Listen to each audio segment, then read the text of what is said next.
This is Dallas James with Heart's Two Fathers Publishing and the Royal Levitical Priesthood Ministry.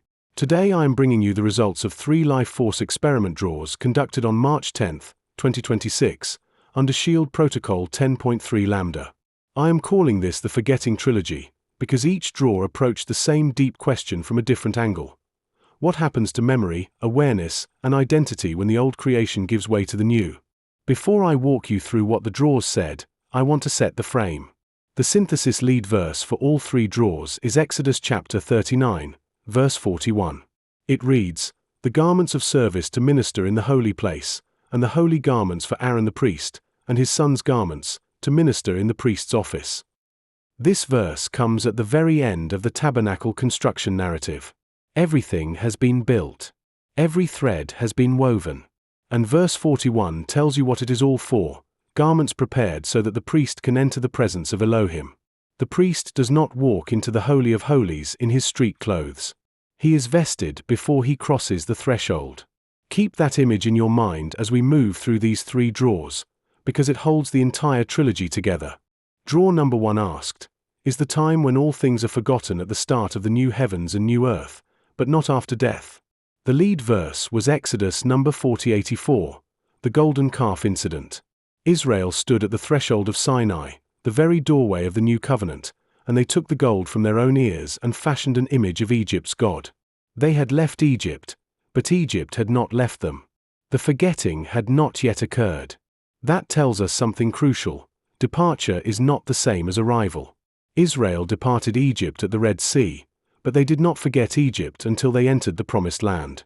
And even then, as the rest of the Torah shows, the forgetting was incomplete. The rest of the draw confirmed this. Nehemiah asked for letters of passage until he came to Judah. The destination, not the departure, was the point. The Book of the 12 declared, "I will not be to the residue of this people as in the former days." That is YHWH announcing a clean break, and the break is tied to a new mode of relating, not to the moment of death. Then Hebrews said that Abel, being dead, still speaks. If death were the moment of forgetting, Abel's voice would have ceased. It has not. And Romans located the resolution of suffering in future co-glorification, not in the grave. The verdict was lean yes, with a polarity balance index of positive 4.062, a guidance detection indicator registering extreme anomaly at p equals 1.23 times 10 to the negative 6, and the Dominion triad firing at 3.24 sigma. The forgetting belongs to the new creation, not to the passage through death. Draw number 2 asked, do the dead in Messiah retain awareness and memory between death and the resurrection? The lead verse was Mark number 2:7-7-4-3, where Joshua entered a ship with his disciples and crossed to Dalmanutha. It is a verse of physical transit, and the key observation is that the disciples did not lose their identity, their awareness, or their fellowship with Joshua during the crossing. They entered the vessel together and arrived together. The draw then gave Acts chapter 3, where the Father identifies himself as the Elohim of Abraham, Isaac, and Jacob, men whose physical bodies have been in the ground for centuries. He is not the Elohim of the dead but of the living. Their names and covenantal standing are fully intact. Romans chapter 8 presented the unbroken chain. Whom he predestined, he called. Whom he called, he rendered covenant faithful. Whom he rendered covenant faithful, he glorified. The same them at every link. No gap. No loss of self. No interruption of awareness. And then Isaiah declared that the cutting off of a name, the erasure of memory, is a judgment upon Babylon, not a condition for the children of Abraham. The verdict was lean yes, with a PBI of positive 3.482, a GDI of extreme anomaly at p equals 2.75 times 10 to the negative 8, and again the Dominion triad at 3.24 sigma. The dead in Messiah retain their awareness, their memory, and their identity through the intermediate state. Draw number 3 asked, is the forgetting of former things at the new heavens and new earth a direct act of YHWH rather than a natural process? And here the draw shifted. The lead verse was Matthew number 2:6-9-7-2, if your brother will err against you, go and tell him his fault between you and him alone.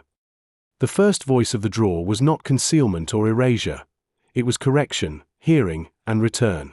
Do not say more than the text gives. The middle of the draw pressed on priestly themes, Leviticus spoke of the priest examining a garment for plague and commanding that it be washed and quarantined. Job said he opens the ear to discipline. Jeremiah said they did not listen. 1 Corinthians addressed eating things offered to covenant-defiling idols, insisting that a covenant-defiling idol is nothing.